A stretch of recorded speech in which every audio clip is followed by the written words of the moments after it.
It's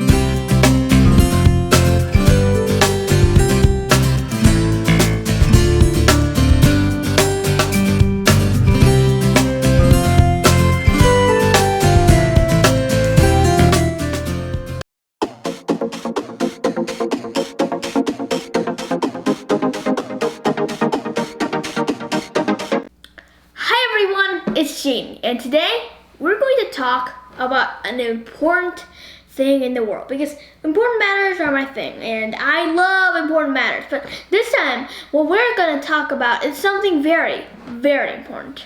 What is this thing? Such an important, amazing thing, so that we need to talk about this immediately. What is this? Now you might be thinking I'm just stalling for time, and here's the thing. Just kidding. Actually, what I wanted to talk about today is that because I am a financial analyst, yeah, I don't look like it, but I've invested in stocks.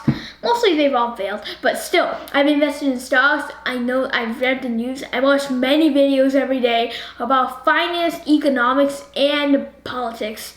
And finally, I am an avid historian, and I think that anybody, if they want to do it, if they put their minds to it, anybody can become an economist. Anybody can become, I don't know, a financier, or just an investor. You just need to take this time to study. So you can't just be like, ooh. You can't just be in goblin mode. A very popular slang term that got really popular in 2020, the pandemic, after so many things hit and inflation skyrocketed. Okay, so here's what Jayden, the economist, has to say about the world. And today we're going to especially focus on not just politics, but things that really matter to us, because, well, things that matter to us, they really, really are important. So the first thing that we're going to talk about is how the war in Ukraine is going. We're always going to update you on Ukraine. So how is the war in Ukraine going? Oh, really, how is this going to affect us? Because most people, they care about themselves. And of course, the US government is offering weapons to Ukraine, and NATO itself is right now supporting Ukraine. And many countries do not support Russia. The US has a ban on Russian oil, and even though some countries like China and North Korea are starting to show signs of communicating with Russia, that might be a problematic for us, Americans and Europeans, and it's also going to be problematic for allies of the United States of America, especially places like South Korea. So the economist side of me says that this is going to bring higher prices. So why would this bring higher prices? It's normal news now that inflation is just making everything higher. It can make toilet paper higher, the price of toilet paper higher, the price of water. Have you seen the price of Flamin' Hot Cheetos, my favorite type of chips? If you do, then you're just gonna see that price be over $5. Seriously, that is sad. It's risen almost, maybe even more than $1. And that is a very sad prospect, because I eat Flamin' Hot Cheetos a lot. And that means that every time I just bite into one, oh man, I'm spending a lot of money. And if I buy 2 in just a month, okay? Mostly I don't even buy 2 in a month, but let's say I buy 2 in a month, okay? And sometimes I do. Since there's 12 months in the year, I will buy 24 Cheetos, or I will spend over $120, because there's going to be tax added to that, and there's going to be also, it's not just $5, it's like $5 and, I don't know, sometimes 57 cents. So it will be more than $120 if I just buy, 24 Cheetos a year. $120. And yes, it's not that much, but compared to just a few years, it's risen $1. It's risen $24. if you think about it as on the yearly scale. And so you can see how those things are going up. Oil prices especially are going up, mostly because of the American dependence on oil. Many people are now encouraging to go to electric cars, but for the while, we are not switching over to electric cars, mostly because us Americans love our trucks, we love our things, and mostly, trucks are gas powered, even though Ford has just released a new car, a new Ford Lightning that is supposed to be electric, and the Tesla Semi has also been released. Still, even with those things going on, we need to be careful because who knows, but we're still depending too much on oil. The federal government has already drawn loss from the Federal Oil Reserve, and also because of the Russian ban on oil, this is affecting the United States economy. And because it's affecting the United States economy, it means that high oil prices, they're gonna probably stay. Right now, the nearest to me in San Diego, the average is about $5 in California. And California is a very busy place. There's a place where it's hot and the oil prices are high, and there's so many tourists going around that people can be like, well, let's just do the oil prices higher because those tourists, they can't do anything about it. So oil prices high.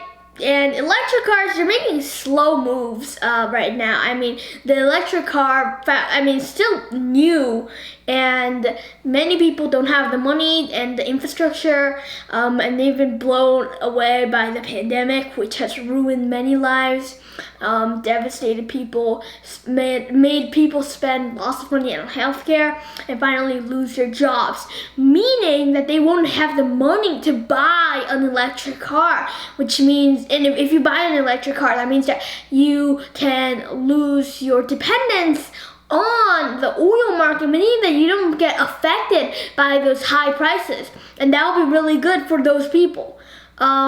But for the moment, millions of Americans, especially me, with 2 oil cars, but with a new Tesla actually coming tomorrow, I know that's exciting, actually being delivered to me tomorrow, I'm losing half of my dependence on oil, but I still have the other oil car, so I would have to get that gas power car out too soon. And okay, so we've talked a little about how the war in Ukraine is affecting oil, because nobody likes the country that is invading another country. I mean, that's not fair, but that's also affecting people because Ukraine is a huge source of wheat, and with no wheat, I mean, what do you think? We're gonna be left without no wheat, and that's gonna be a big problem. So that is another problem. And if we run out of wheat, that might mean that even though these days we have enough food structure so that we won't go into a famine, but food prices might rise up, and that will make sure that many people will not have access to high quality food like they did just maybe a year ago. 2 years ago, before the pandemic struck. Okay. So we talked more about the war in Ukraine and the effects that are spanning out. The war itself is going onto the Ukrainian side, Russian forces, mostly because inside those forces there aren't a lot of people who, they aren't as rallied up as the Ukrainians. They're actually drawing back, and hopefully this will make sure that Russia will soon stop its rampage on Ukraine. The next thing that we're going to talk about is about Apple. Okay, so what about Apple are we going to talk about? Well, Apple is a very big technology company. So today we're going to talk about how Apple iPhones they're pretty expensive, right? But now they have a crash detection system, and the question is, will this be life-saving or not? People have tested it out. They say it's not very good. And the thing is, if that is true, that means that it will not be life-saving. So the question is, Why do you think that this dependence on technology will lead to the end of us all? That is our next question of the day. So think about it. Will this dependence of technology lead to the end of us all? Nah. Then again, look at all those robot movies. All the robots marching in, trying to take over the world. Or is that just me? Am I the only one? I don't know. But anyway, what I wanted to talk is that because of the fact that we're getting so lenient on technology, we're just relaxing, we're getting fat, and sometimes obesity.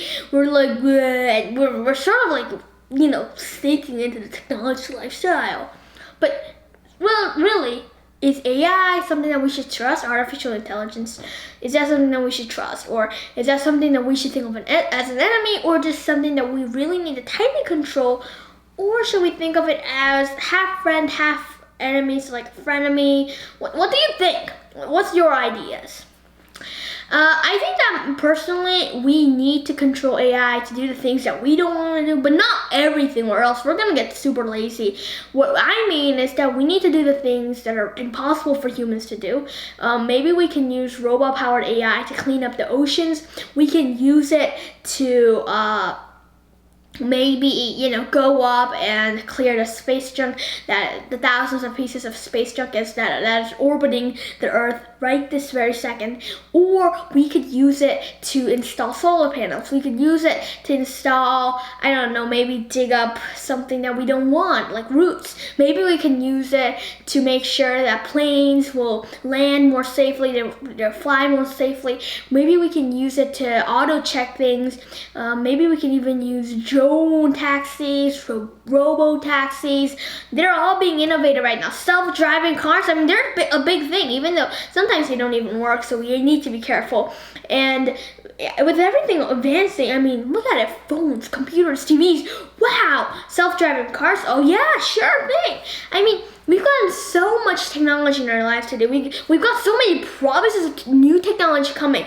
We've got these amazing systems and apps and phones and games, and just the metaverse is coming up. Movies are amazing. I mean, like seriously, how can you, I mean, graphics are amazing in the movies and in TV shows like The Mandalorian, and it's just so amazing. Like, can you believe it?